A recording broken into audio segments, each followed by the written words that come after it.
presidente.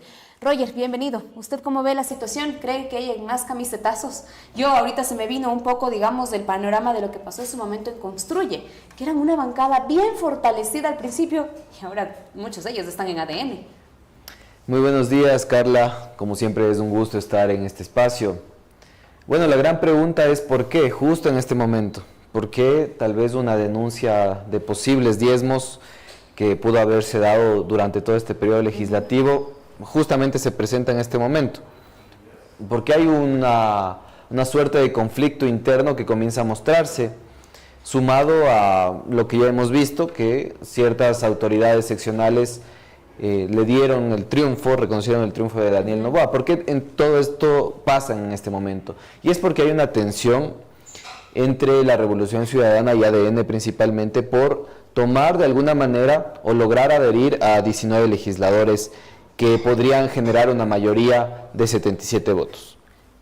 Ninguna de las dos fuerzas hoy tienen este número mágico de 77 que podría darles, por ejemplo, la presidencia de la Asamblea Nacional. Pero como ve, digamos, es que ya algunos legisladores, Nils Olsen estuvo con nosotros, Diana Jacome también, nos aseguró que ya serían 68 o 69 en la bancada, 69 si no me equivoco, 70, ya 70 en la bancada de ADN, están a muy pocos números de lograr esa mayoría. Y la Revolución Ciudadana se quedó sin una, Mónica Salazar. Hoy en día, pues, partieron con 66 curules cada uno y no hay de dónde escoger. Necesariamente, si nosotros vemos las cifras, va a tener que Pachacutic o adherirse a una de las fuerzas políticas para elegir al presidente o presidenta de la Asamblea o dividirse. Porque hagamos un escenario, por ejemplo, la Revolución Ciudadana parte con 66. Si es que lograría tener el apoyo del Partido Social Cristiano, tendría 70 votos y le faltaría pues los 7 votos que podría conseguir de Pachacutic. Pero si quitamos de la fórmula del Partido Social Cristiano, en el caso de la Revolución Ciudadana, ya le faltan 2 votos, dada la salida de Mónica Salazar. En el caso de ADN, si es que logra adherir a los 5 de movimientos provinciales, pues haría 71 votos y en este caso le faltaría entre 6 votos que no lograría conseguir ni siquiera con el Partido Social Cristiano. Es decir, le faltarían los votos de Pachacutic. Entonces, pero a ver, analicemos entonces esa parte, la de Pachacutic, que sí me llama mucho la atención. Frente a lo que ha sucedido y que incluso la misma CONAIE está evaluando si es que Leonidas Issa continúa como presidente de la CONAIE, y algunos indígenas, como por ejemplo la organización de Chimborazo, ha dicho que ellos en cambio están dispuestos a poner un pliego de peticiones para que los atienda el gobierno nacional y de esa manera poder llegar a acuerdos. ¿Cree usted que pueda Pachacutic adherirse tal vez a votar con el bloque de ADN? Bueno, si es que llega a un acuerdo, pues esto se podría dar. Recordemos que una de las posturas que está mostrando la bancada oficialista es un acuerdo país, un acuerdo con los legisladores que quieran en un primer momento lograr mejorar las condiciones principales del país. Es un primer escenario, quizá este gran acuerdo país se dé por fuera de la Revolución Ciudadana con Pachacutic, con el Partido Social Cristiano, con los movimientos provinciales, lo cual superaría en un número de 80 votos esta mayoría que necesita el gobierno. Distinto sería si es que Pachacutic de ninguna manera se adhiere a la Revolución Ciudadana o ADN, en donde realmente van a ser los votos que podrían decidir en cada momento coyuntural que tenga la Asamblea Nacional.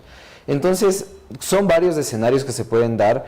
Yo creo que el más improbable es que haya un acuerdo nacional, es decir, que incluso la Revolución Ciudadana sea parte de las principales decisiones de gobernabilidad que necesita la Asamblea Nacional, y lo que le quedará a este gobierno es lograr capitalizar esos 9 votos entre Partido Social Cristiano e independientes, e insisto, necesitan ciertos votos de Pachacutic.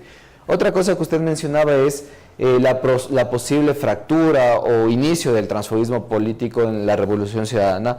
Ya pasó con una legisladora, hay un aparente conflicto con la legisladora Rafo y otra legisladora. Entonces, si es que esto se podría... Yo voy a contar así como chisme de pasillo, pero a nosotros nos llegó, de hecho, que podrían haber más camisetazos de parte de la Revolución Ciudadana porque la gente no está contenta con los resultados de estas elecciones, porque esperaron mucho más del manejo que iba a tener Luisa González. Es una organización política que, como su nuevo nombre o eslogan que se ha colocado, pues está en resistencia. ¿Cuál eslogan? ¿El Corazones Ardientes? No, ahora ese sí está estamos en resistencia ahora, creo que es la postura comunicacional que tiene la Revolución Ciudadana. Y sí, es cierto, es una organización política que está puesta en tensión, no solo en materia electoral, sino ahora en materia de su propia conformación política en el interior de la Asamblea Nacional. Porque, insisto, al momento de generar las primeras sesiones de la Asamblea Nacional, si es que la Revolución Ciudadana no ha logrado una mayoría, pues va a ser una organización política bastante encerrada a la hora de tomar decisiones. En el Consejo de Administración Legislativa, por ejemplo, en donde posiblemente ADN tenga mayoría en las principales comisiones, si es que no logra esa mayoría de los 77 votos.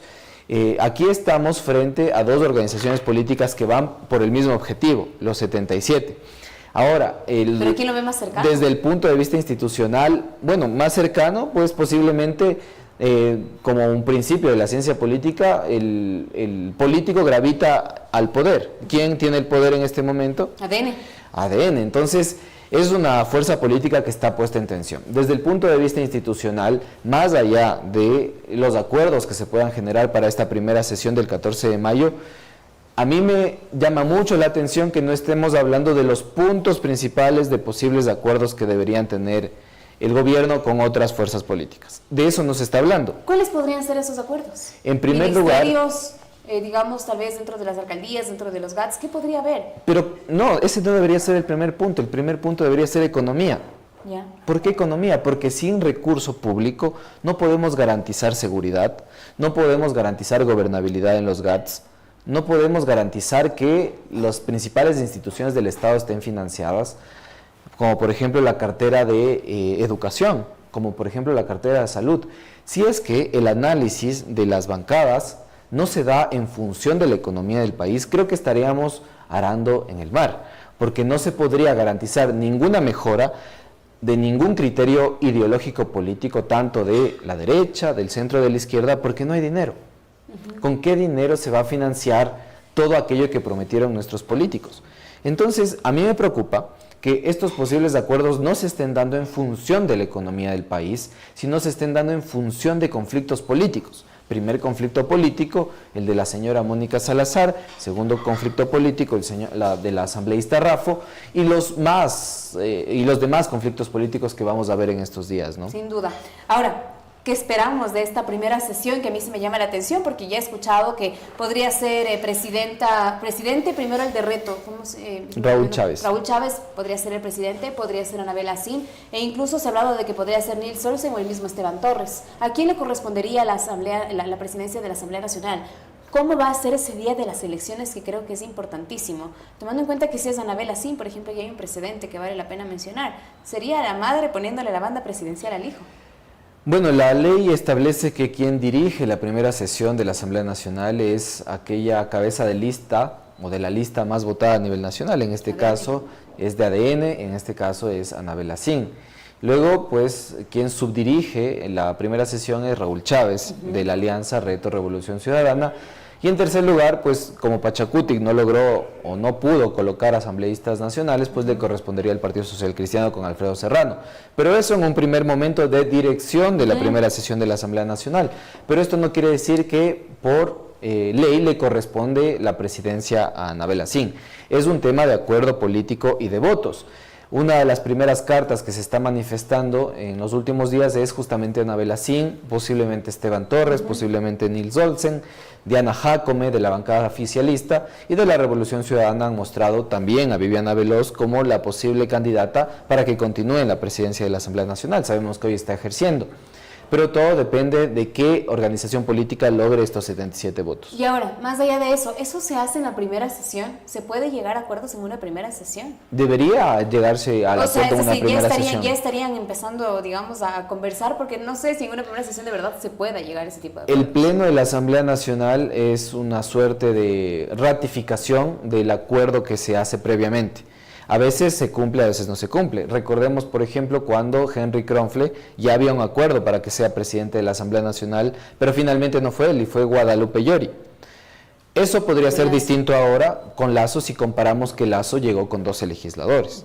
Acá el presidente Noboa llega con más de 60 legisladores, a apenas 11 votos de lograr una mayoría absoluta en el Pleno de la Asamblea Nacional. Es decir, es más probable que ya se logre generar un acuerdo en la primera sesión de la Asamblea. Como nos pinta el panorama en estos momentos, si ADN podría tener tal vez mayoría, podría haber gobernabilidad. Podríamos ver que ya se viene un periodo en el que la Asamblea pueda apoyar a las decisiones del presidente de la República y que no volvamos a tener lo que ya vivimos en su momento, una muerte cruzada, o como en esta Asamblea Nacional, en donde solo en un principio hubo apoyo a los proyectos de ley enviados por el Ejecutivo. Bueno, la respuesta es sí, si es que efectivamente el gobierno logra un acuerdo sostenible en el tiempo. Insisto, porque los acuerdos en este país no duran en función de la decisión de ese momento. La coyuntura, además. Y de lo electoral. Recordemos que vamos a unas elecciones seccionales en donde posiblemente volvamos a una dinámica de poder de reconfiguración. Si es que se logra un acuerdo sostenible por el país de 77 votos, efectivamente va a haber gobernabilidad en función de que las leyes se van a aprobar y en función de que esas leyes que se aprueban posiblemente con los votos del gobierno y de sus adheridos y sus apoyos sean ratificadas por el presidente y enviadas al registro oficial.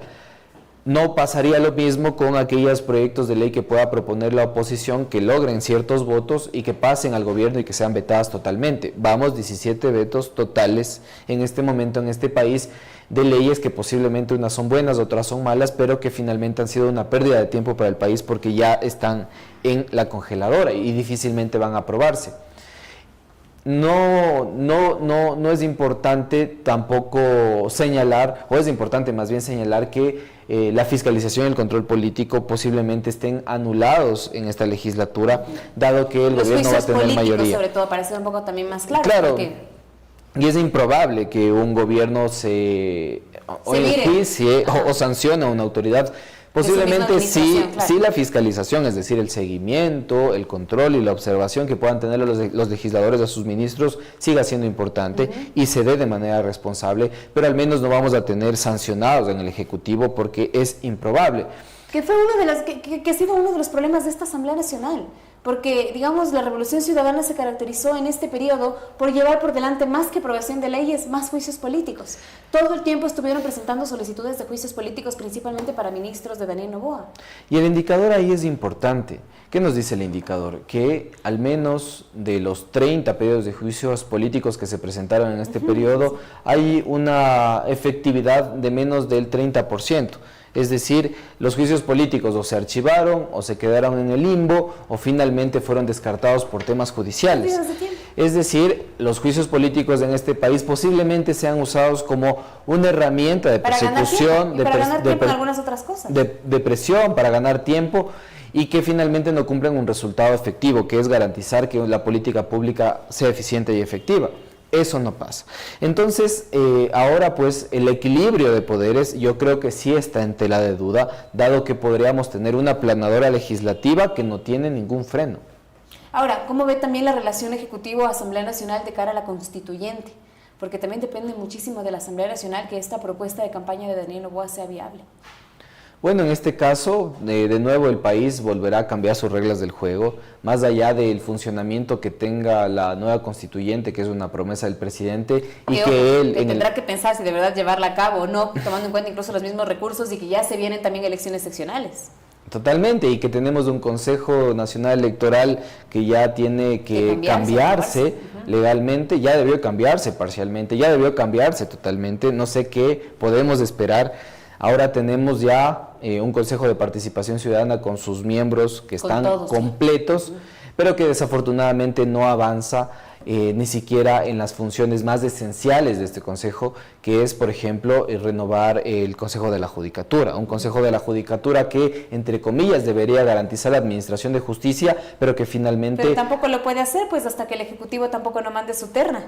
Todo está interconectado, todo es político y las reglas del juego deberán configurarse de manera más responsable para que tengamos un Consejo de la Judicatura completo, una renovación de la Corte Nacional de Justicia, para que tengamos un CNE renovado totalmente, pero esto depende muchísimo de la política. Partidista en muchos de los casos, cuando debería ser distinto. Posiblemente esta constituyente, si es que se da, sirva para mejorar el funcionamiento de las instituciones del Estado, tal vez volver a las 3 funciones o poderes del Estado y que la designación de autoridades vuelva a ser parte de las funciones de la Asamblea Nacional como órgano de representación nacional, no en un consejo que puede ser cooptado fácilmente. Bueno, que es lo que hemos visto con los chats de Augusto Verduga y que empezamos este espacio justamente con ese audio.